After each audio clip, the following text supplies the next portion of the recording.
Olá, seja mais uma vez bem-vindo ao canal Aprenda Isso Hoje.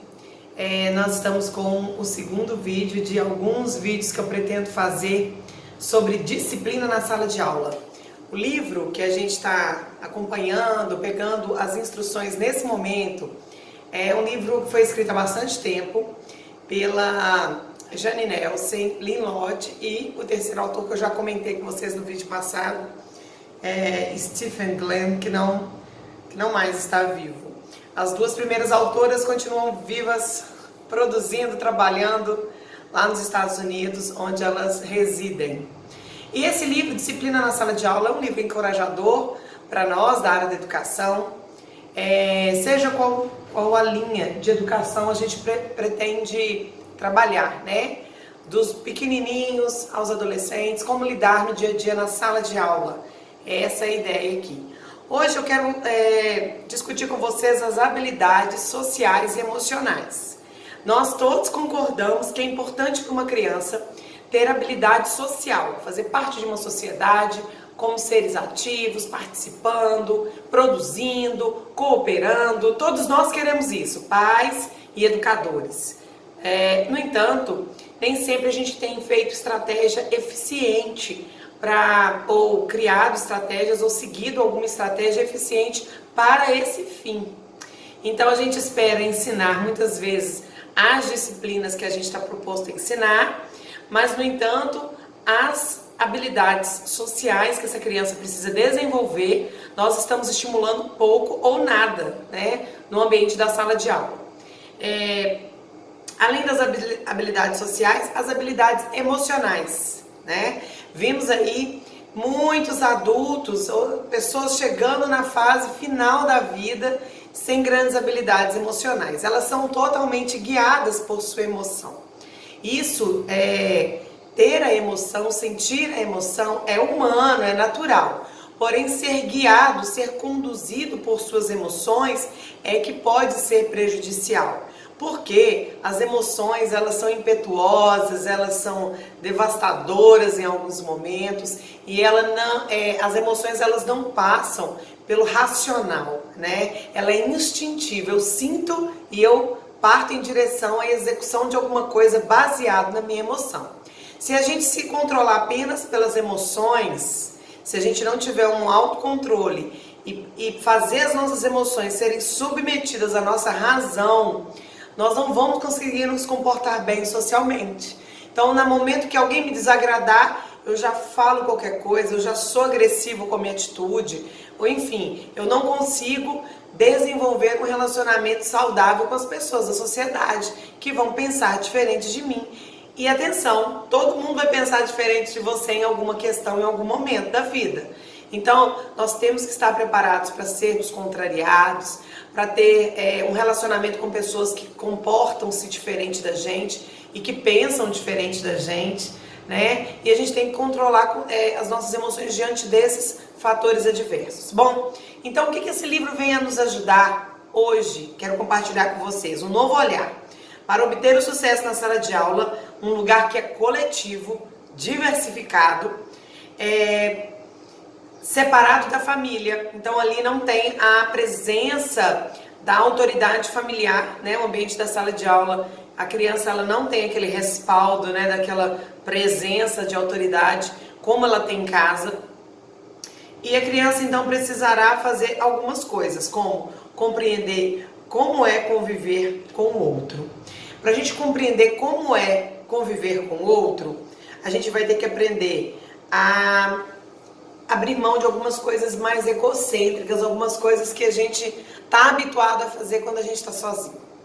Quero começar a refletir sobre isso. Compreender a conviver com os outros. Um exemplo que eu dou é de uma criança que, por exemplo, quando está bem pequeno, né, e é filho único, por exemplo, ele tem todos os equipamentos da casa voltados para ele. Ele tem a atenção da família voltada para ele. Ele tem equipamentos, como por exemplo, uma televisão só para ele. Ele não tem que dividir isso. E aí então você insere essa criança no ambiente da sala de aula. O que ela vai fazer? Ela vai naturalmente agir de forma egocêntrica e egoísta. Ela não vai pensar no outro, ela não vai pensar que ela tem que dividir algum equipamento, ela não vai pensar nisso porque não foi necessário para ela essa vivência, ela ainda não viveu isso, ela ainda não vivenciou essa realidade. Por isso que isso para ela é muito difícil.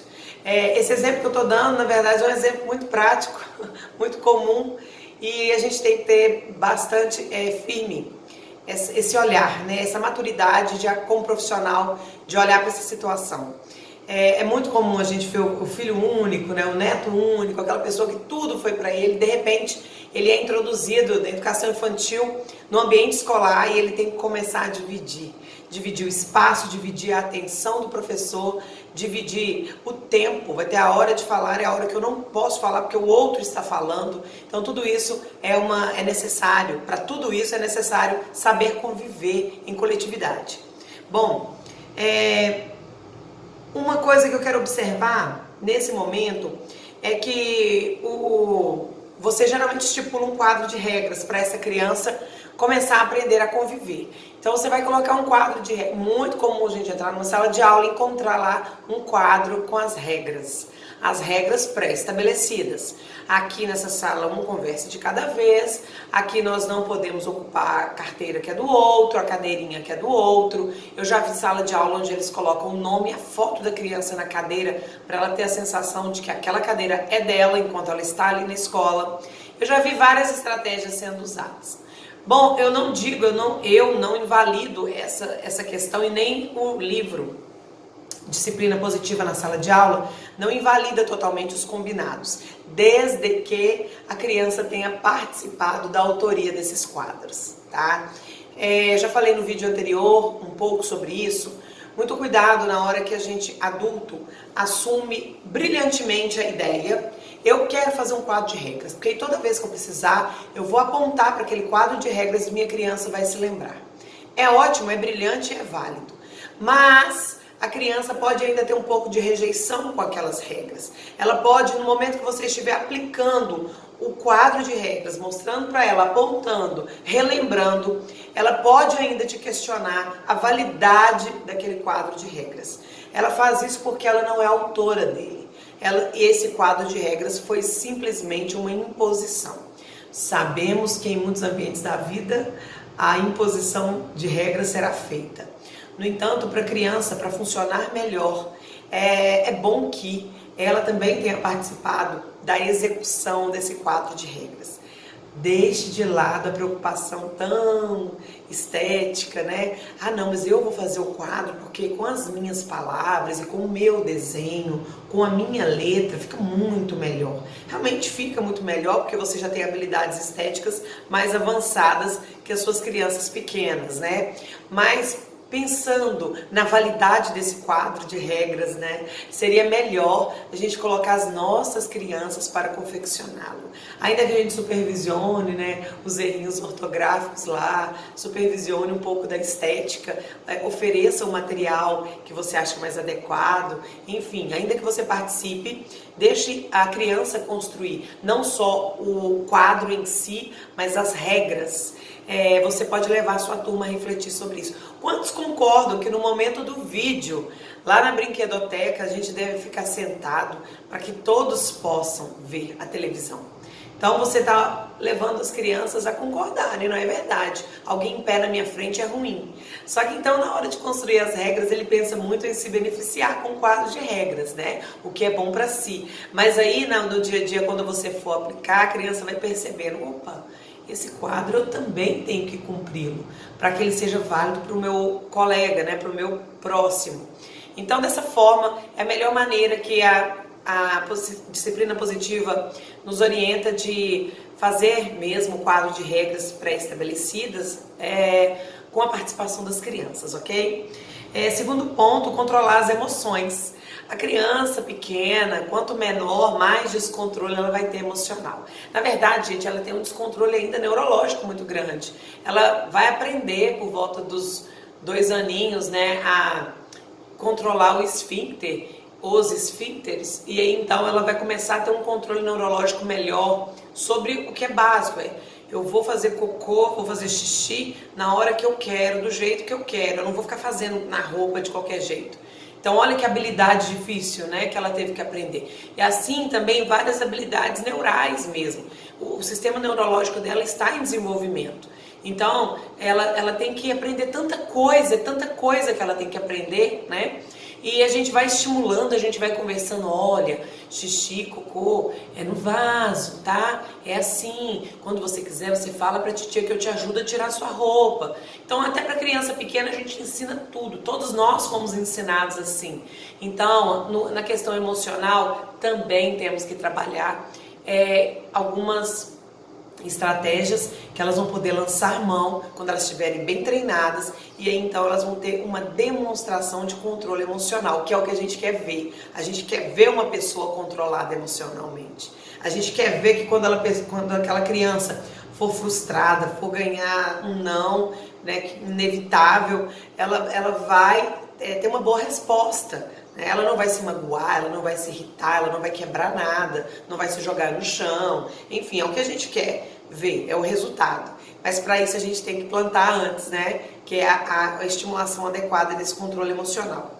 Sobre esse controle emocional, quero explicar algumas coisas. Eu fiz de novo o meu roteirinho aqui. São 5 coisinhas que eu quero explicar. Primeira coisinha, o que nos diferencia então dos animais irracionais? O raciocínio, a razão. Podemos neutralizar as emoções? Não, a gente teria robô, né? Se a gente neutralizasse o componente emocional do ser humano, nós não teríamos mais seres humanos. Nossa capacidade de ficar entusiasmado, ou triste, ou enfim, qualquer uma das emoções, elas são necessárias, porque ela faz parte de quem somos. Mas então o que fazer quando? Aí eu coloquei algumas questões aqui pra gente pensar. Quando eu quero muito fazer xixi, quando eu quero muito um objeto que não é meu, quando eu quero muito discutir e impor a minha opinião sobre o outro, quando eu quero muito expressar a minha raiva através de violência física ou também violência verbal, ou quando eu preciso muito controlar minhas vontades e emoções. Como isso se chama? Então toda essa aprendizagem do que eu quero, eu vou fazer. Não, eu quero, mas eu não posso fazer agora, ou eu não posso fazer aqui, ou eu não posso fazer dessa forma, ou realmente eu não posso fazer. Eu tenho que arrumar uma outra solução. Eu quero aquele brinquedo, eu vou morder meu coleguinha para pegar aquele brinquedo. Isso é tão rápido que a criança age, quando você vê, pum, a dentada já foi no braço do coleguinha. E aí, então, como a gente vai levar essa criança, né, a ser um pouco mais temperada aí, a ser um pouco menos impulsiva? Quando ela tomar posse, quando ela tiver uma habilidade de comunicação melhor, onde ela possa externar o que sente de outra forma. Uma das formas é a comunicação. Eu não preciso morder você para você me emprestar sua caneta. Eu posso conversar com você e dizer, você me empresta sua caneta? Mas isso foi uma habilidade que eu adquiri com o tempo.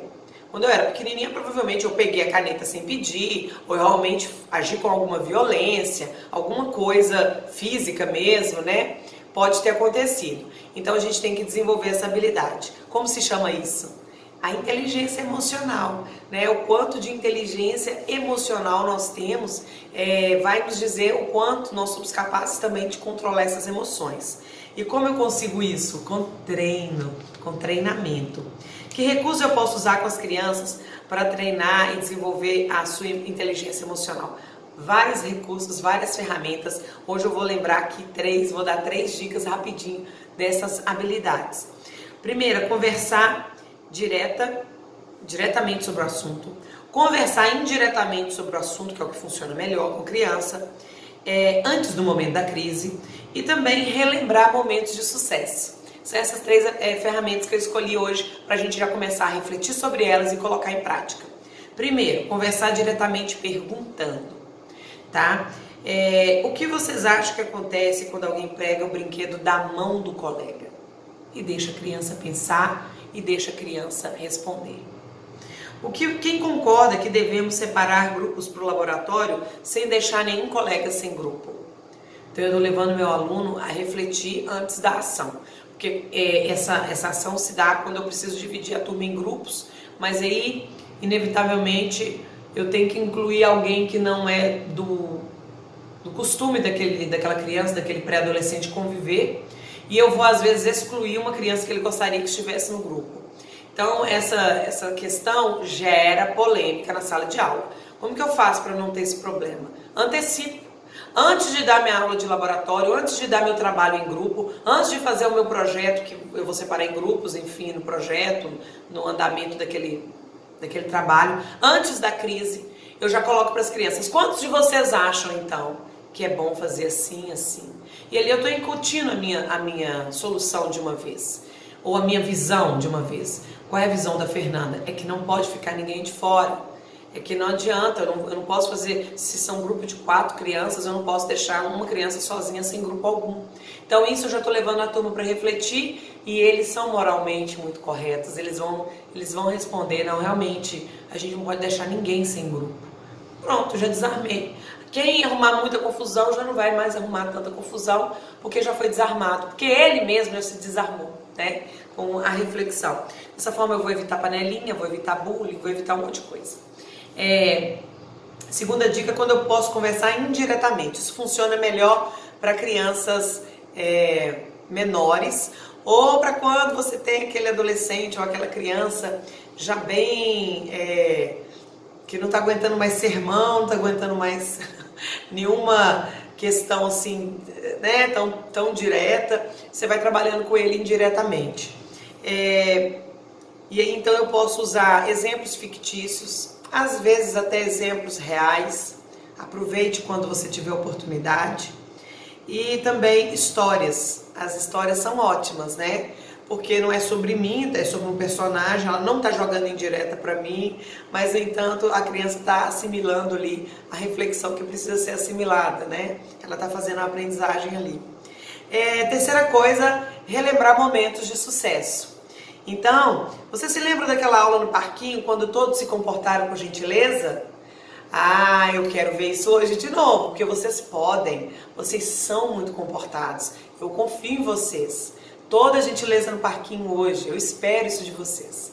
Então eu já antecipei, relembrando um dia de sucesso. Eu consegui então já falar no assunto sem ser autoritária, sem estar impondo regra, né, a força para o menino. Estou levando ele a lembrar-se do dia que ele se comportou bem, estou dando parabéns por aquilo e dizendo que eu espero que aquilo se repita de novo, porque ele pode, porque ele é capaz de fazer um ambiente assim. Isso aí eu vou ter é uma linguagem que a criança entende e aceita melhor.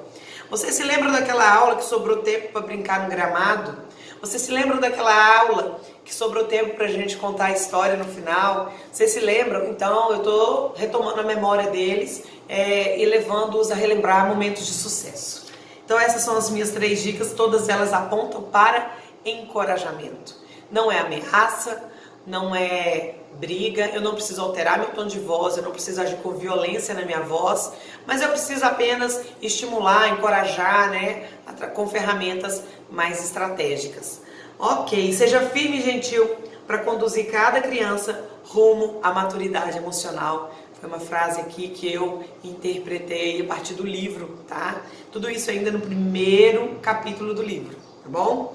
Desenvolvimento é pessoal. Cada um tem seu ritmo e o estímulo para o desenvolvimento deverá ser dado a todos, mas o feedback é individual.